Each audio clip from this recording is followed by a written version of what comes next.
Housing బోర్డులో HIV కేసులు ఎక్కువైనాయి అని చెప్పేసి న్యూస్ అయితే వచ్చింది. అవును, హెచ్ఐవి కేసు.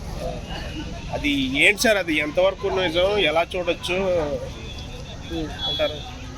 అవునండి, కేపీహెచ్పి ప్రాంతం మరియు కొన్ని ప్రాంతాల్లో కూడా హెచ్ఐవి అనేది బాగా వ్యాపించింది అని కూడా ఒక రిపోర్ట్ రావడం నిజంగా అందరికీ కూడా దిగ్భ్రాంతి కలగజేసింది. ఎందుకంటే హెచ్ఐవిని కంట్రోల్ చేయడానికి ప్రభుత్వాలు చాలా కృషి చేస్తున్నాయి, ఎన్నో స్వచ్ఛంద సంస్థలు కూడా కృషి చేస్తున్నాయి. మరి ఇంత చేస్తున్నప్పుడు మరి హెచ్ఐవి కేసులు రావడం ఏంటి? దీని గురించి కూడా మా మిత్రులు కూడా కొంతమంది ఉన్నారు, వారు సోషల్ యాక్టివిస్ట్ కూడా ఉన్నారు. రీసెర్చ్ కూడా చేస్తే చాలా దారుణమైనటువంటి విషయాలు బయటకు వచ్చినాయి. అదేంటంటే హెచ్ఐవి అనేది వ్యాపించడానికి కారణం కాలేజ్ అమ్మాయిలే. ఇంకా చెప్పాలంటే ఈ హాస్టల్స్లో ఉండే కొంతమంది అమ్మాయిలు కూడా, చాలామంది కూడా తెలిసే ఉంటుంది, చదువుకుంటూ కూడా లేదంటే ఒక జాబ్ చేసుకుంటూ పార్ట్ టైం జాబ్స్ అని కూడా చాలామంది చేస్తుంటారు. సో పార్ట్ టైం ఇది వ్యభిచారం అనేటువంటిది, పాక్షిక వ్యభిచారం అనేటువంటిది కూడా విపరీతంగా కూడా ఇప్పుడు వ్యాపించిందండి. ఇది హాస్టల్స్లో ఉండేటువంటి కొంతమంది అమ్మాయిలు, కొంతమంది కాలేజీ స్టూడెంట్స్ కూడా డబ్బుల కోసము, కేవలం డబ్బుల కోసమే వాళ్ళు వ్యభిచార వృత్తిని కూడా అనుసరిస్తున్నారు. ఇది దిగ్భ్రాంతి కలిగించేటువంటి విషయం. ఇక్కడ ఏంటంటే పేరెంట్స్ తెలియకుండా మనం ఎవరిని ప్రూవ్ చేయలేం. ఇది ఆశ్చర్యకరమైన విషయం. ఇది ఈ పార్షియల్ ప్రాస్టిట్యూషన్ అంటే ఏంటంటే మనం ఎవరికి ప్రూవ్ చేయలేం ఇది. ఎందుకంటే వాళ్ళు వాళ్ళ ఇష్టపూర్వకంగా చేసేటువంటి వృత్తి అది. ఎందుకంటే వాళ్ళు ఒక పార్ట్ టైం జాబ్ చేస్తే చాలా తక్కువ ఇన్కమ్ ఉంటుంది, అదే ప్రాస్టిట్యూషన్లో ఎక్కువ ఇన్కమ్ ఉంటుంది. దగ్గర దగ్గర 40-50 వేలు నెలకు సంపాదించవచ్చు ఏది పార్ట్ టైం చేసుకుంటాం అనేటువంటి అభిప్రాయం కొంతమందిలో ఏర్పడటం నిజంగా కూడా ఇది దురదృష్టకరమైన విషయం.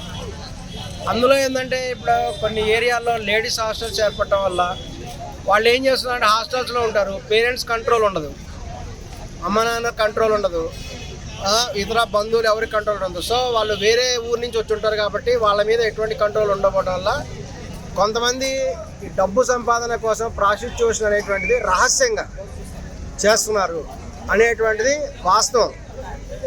ఇదివరకు కూడా కొన్ని వందల మంది కూడా అక్కడ ఉంటే పోలీసు వాళ్ళు రైడింగ్ చేశారు. ఈవెన్ హెచ్ఐవి అనేది వ్యాపిస్తుంది కాబట్టి నిరోధులు వాడండి అని కూడా చెప్పడం జరిగింది. కానీ ఇప్పుడేమైందంటే ఎక్కువ మంది ఏం భావిస్తున్నారంటే గర్భనిరోధకానికి ఇంకా ఇతర సాధనాలు చాలా ఉన్నాయని భావిస్తున్నారు. నిరోధ అవసరం లేదు, ఇంకా మాత్రలు వేసుకున్న గర్భ విరోధం జరుగుతుంది.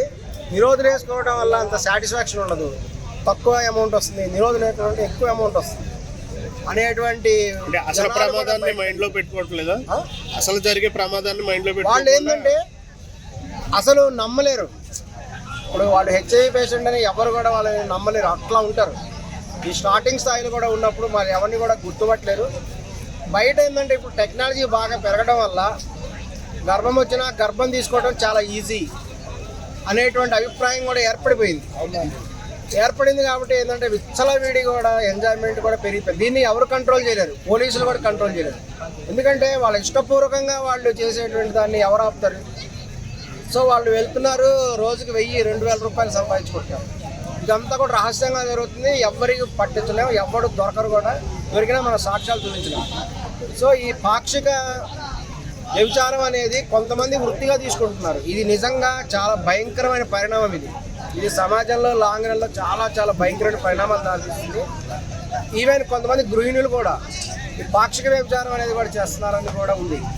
ఇదంతా కూడా ఎక్కువగా ఈ కేపీహెచ్పి ప్రాంతంలో మరికొన్ని ప్రాంతాల్లో కూడా బయట నుంచి వచ్చిన వాళ్ళు వీళ్ళ మీద కంట్రోల్ ఉండకపోవటం, దీనివల్ల కూడా ఇటువంటి పరిణామాలు కూడా ఏర్పడుతున్నాయి. అయితే ఇంతకు ముందు ఈ హెచ్ఐవి అనేది లారీ డ్రైవర్లు, చదువుకోని వాళ్ళలో ఉండేది. అవునండి. ఇప్పుడు అంటే బీటెక్ ఇంజనీర్లే ఎక్కువ పర్సంటేజ్ ఉన్నారు అంటే దాన్ని ఎలా చూడొచ్చు అంటారు? అవునండి, ఇది డబ్బు సంపాదన అనేటువంటిది, మోజులు అనేటువంటివి కూడా కొంతమంది కాలేజీ స్టూడెంట్స్కి ఎక్కువైపోయినాయి.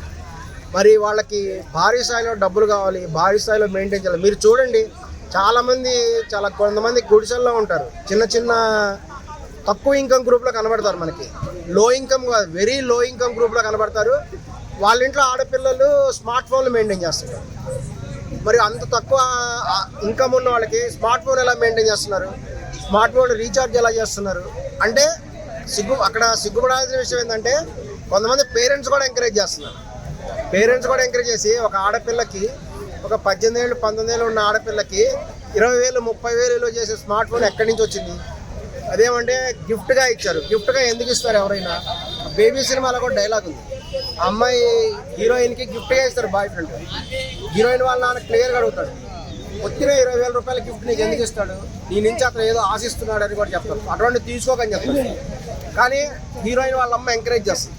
ఈ విధంగా ఇది వాస్తవం చూపించాడు. చాలా చోట్ల ఏమవుతుందంటే డబ్బు సంపాదించడం కోసం ఈ పాక్షికమైన ప్రాస్టిట్యూషన్ కొంతమంది వృత్తిగా తీసుకుంటున్నారు. దానికి కొంతమంది పేరెంట్స్ ఎంకరేజ్ కూడా చేస్తున్నారు.